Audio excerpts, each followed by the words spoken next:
what we really want is basically a return to basics, what the council should be doing, basically being like a big janitor. You really don't want your janitor to start preaching to you about little projects that they've all got. What kind of projects do you think the council is preaching to you about? I just think that there's a whole bunch of activists who have ended up being in the council. All the parties seem to agree the same thing nowadays. It's like, you have to be in favour of Ukraine.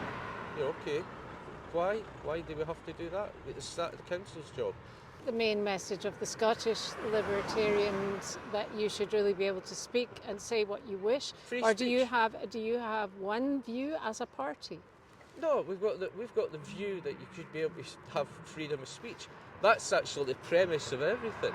Because if you're not allowed to express your opinion, then what kind of society is that? So do you have a different view on certain things from another Scottish Libertarian? Probably, but one of the main things they're driving at the moment, ironically driving, is this 20-minute city thing. Do you think that's a good thing or a bad thing? I think it's diabolical. Why are you against 20-minute neighbourhoods? Because it's none of the damn business of the council to tell me where and when I could drive my car. They're not telling you when to drive your car, they're telling you that might be a good idea to have a 20-minute neighbourhood so that more people have the choice of whether to drive their car or go by bike or walk.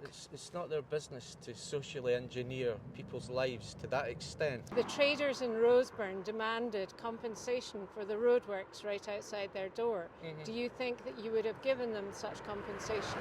A, yes, and B, I would never have done it in the first place because it put them in a tremendous loss of business for nothing. I mean, it was such a ridiculous waste of time.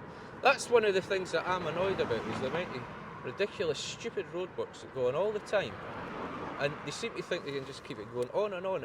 Everybody who gets in a car now is treated as if they're a criminal. Go about, do business.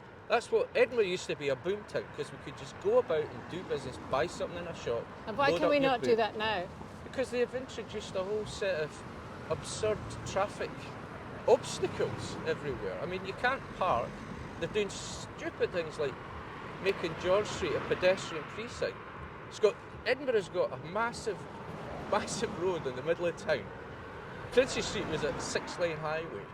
It worked for a reason. I mean, it was good. And if there was a bit of traffic jams at tea time, so what? We were all busy. So you think that we should just encourage as much congestion as the town can cope with? No, we should make congestion less, but they're creating congestion.